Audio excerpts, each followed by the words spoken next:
You walk into a Dollar Tree looking for survival supplies, maybe on a Saturday morning in eastern Tennessee. Maybe you don't even think of it that way yet. And you see them, an older man in a worn flannel shirt and his wife in a long denim skirt, both pushing carts stacked high. You glance at what they are buying. No fancy electronics, no name brand snacks, nothing flashy. Just simple items, cheap items. Items most people walk right past without a second look. 12 survival items. Everyone under $1.25. Everyone on a Dollar Tree shelf right now. And everyone could save your family when the lights go out, the grid goes down, the shelves empty, or the dollar buys half of what it bought last year. I drove down into Cock County, Tennessee, deep in the southern Appalachian mountains, last month and sat at the kitchen table of a woman named Ruth, 81 years old, whose pantry stockpile has not been empty since the Carter administration, not during the 2008 crash, not during 2020, not during the February ice storm of 2021 when half the state lost power for 6 days. She told me the list. 12 items. One of them you will not buy at the store at all. It grows wild behind your house. It kept mountain families alive through the 1918 flu when millions died, and almost no one alive today remembers it. Let me start with item number 1. Plain white salt, the blue cardboard cylinder. $1.25 at Dollar Tree, 26 ounces. Ruth keeps 18 of them on a shelf in her root cellar. Before refrigeration reached the southern Appalachians in the 1940s, salt was the only reason a family could eat meat in February. 1 pound of salt preserves roughly 10 pounds of pork indefinitely, documented in a United States Department of Agriculture bulletin from 1942. $1.25 of salt does the work of a freezer, a medicine cabinet, and a canning shelf combined. This is what long-term food storage looked like before anyone called it prepping. Item number 2, white vinegar. A gallon jug, $1.25. Ruth keeps 12 gallons under her kitchen sink. According to Cornell University's College of Agriculture, documented in 1971, a 5% acetic acid solution kills 99% of common household bacteria, including E. coli and Salmonella. The same percentage as a $40 bottle of disinfectant spray. Vinegar also pickles vegetables for 2 years shelf storage with no refrigeration. The average American family spends $600 a year on cleaning supplies. Mountain folks spend about $30. Item number 3, baking soda. A 1 pound box, $1.25. Brushing teeth, baking bread, putting out grease fires, deodorizing root cellars, soothing insect bites, washing dishes when soap runs short. 6 functions, 1 box, less than the cup of coffee you bought on the way to the store. Item number 4, paraffin emergency candles. A box of 20, $1.25. Ruth has 300 of them in a wooden crate in the pantry. A single candle in a small room raises the temperature by about 3 degrees Fahrenheit. The Old Farmer's Almanac documented this in their 1887 edition. 3 candles in a closed bedroom keep an adult from freezing on a grid-down power outage night. Item number 5, wool blankets. $1.25 at Dollar Tree gets you a fleece throw, not real wool. But the principle works. Layer 3 of them on every bed from November through March. A bed with 3 blankets stays warm at 55 degrees room temperature, which means you can drop your nighttime thermostat from 68 to 55 and cut your winter heating cost by 22%. The Department of Energy documented this in 2008, 22% on a $400 bill, $1,000 saved across a single cold season. Item number 6, strike anywhere matches. A box of 250, $1.25. Ruth keeps 200 boxes in her cellar, 50,000 matches. During the 1978 ice storm that knocked out power to most of Cock County for 9 days, her English neighbors ran out of matches by day 3. Ruth gave matches away the way another woman might give away cups of sugar. Item number 7, bar soap. Plain ivory or Castile, $1.25 for a multi-pack. Buy 20 bars at a time. Liquid soap in pump bottles expires in 2 years, and the plastic eventually leaks. Bar soap lasts indefinitely if kept dry. 100 bars covers 2 years for about $10 total, compared to the $300 a typical American family spends on liquid soaps and body washes in the same period.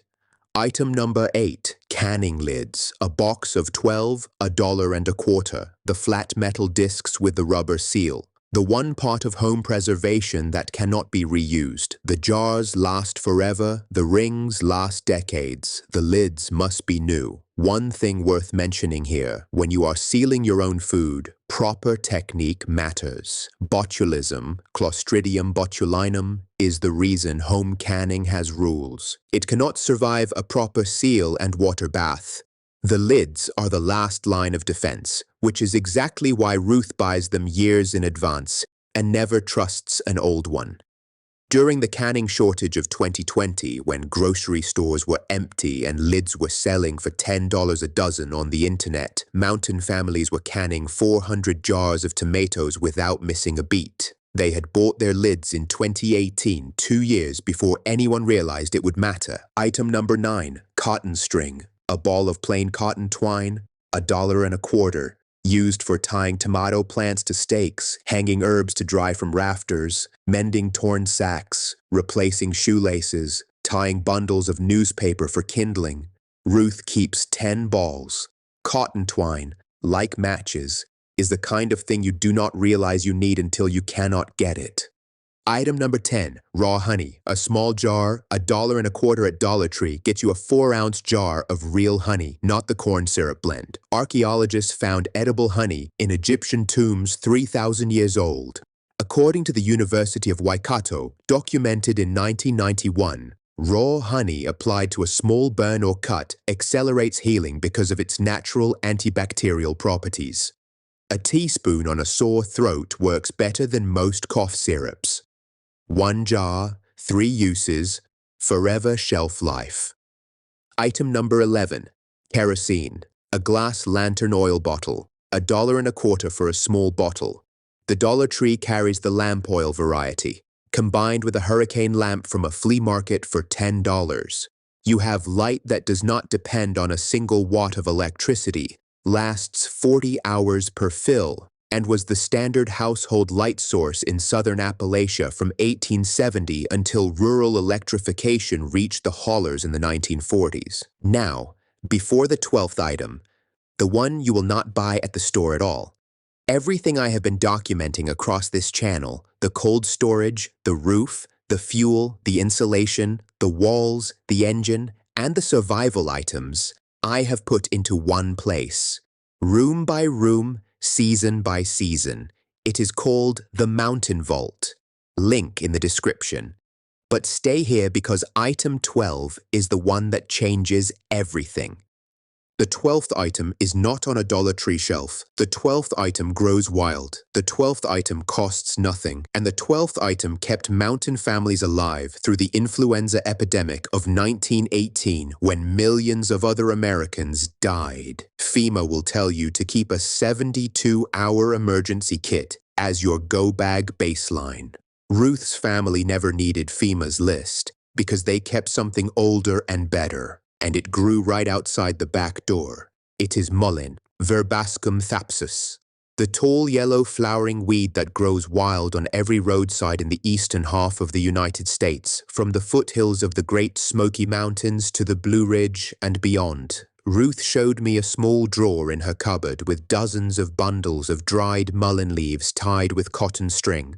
She had not bought them.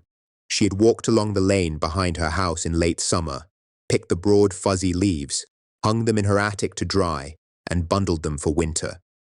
This is Appalachian culture in its purest form, not a lifestyle brand, not a Pinterest aesthetic, but a 200-year-old operating system for human survival.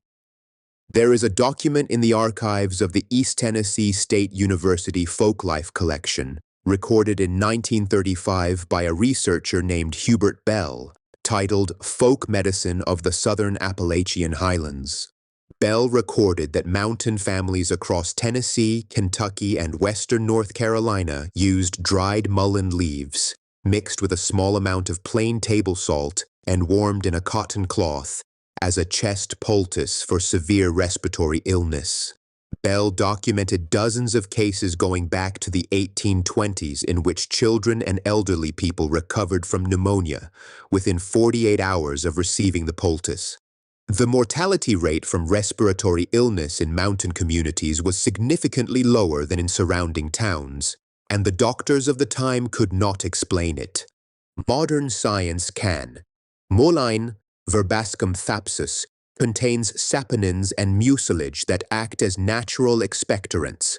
The salt draws moisture and inflammation outward through the skin, while the Mullein compounds are absorbed transdermally. It is the same mechanism behind modern vapor rubs, except Mullein is gentler, contains no synthetic chemicals, and grows for free on the roadside behind your house. This weekend, you can walk almost any country road in the eastern United States. Identify Mullein by its tall stalk and fuzzy gray-green leaves. Harvest a few handfuls, dry them in a paper bag hanging in your attic for 2 weeks, store them in a glass jar, and have winter medicine that costs nothing and works as well as anything you can buy. That jar on your shelf is a pantry stockpile of folk medicine. Ruth told me her mother used this exact poultice during the 1918 flu, and not one member of her family died, even as the towns around them buried thousands. The reason you have never heard of it is because Mullein cannot be patented. There is no pharmaceutical company that will fund a study to prove what mountain folk already know, because the result would not benefit anyone with a balance sheet. What you just learned is not a list of survival items. It is a way of seeing. A way of walking into a Dollar Tree and seeing not products but possibilities, not prices but freedom, not aisles but the quiet wisdom of 200 years of people who refuse to forget how their grandparents lived. This is Appalachian culture, real emergency preparedness, the kind that was never sold in a store. Of the 12 items I shared today, which one surprised you the most? The salt, the vinegar, the candles, the matches, or the mullein leaves growing wild along the road behind your house? Drop it in the comments. I read everyone. Subscribe and hit the bell because next week I am sharing the 7 things mountain folk never throw away, including one item from your kitchen trash that a woman in Harlan County told me she has been using for 60 years to keep her family healthy through every winter. The Dollar Tree is open Saturday. The mullein is growing right now. The storm is only a storm to people who are not ready for winter.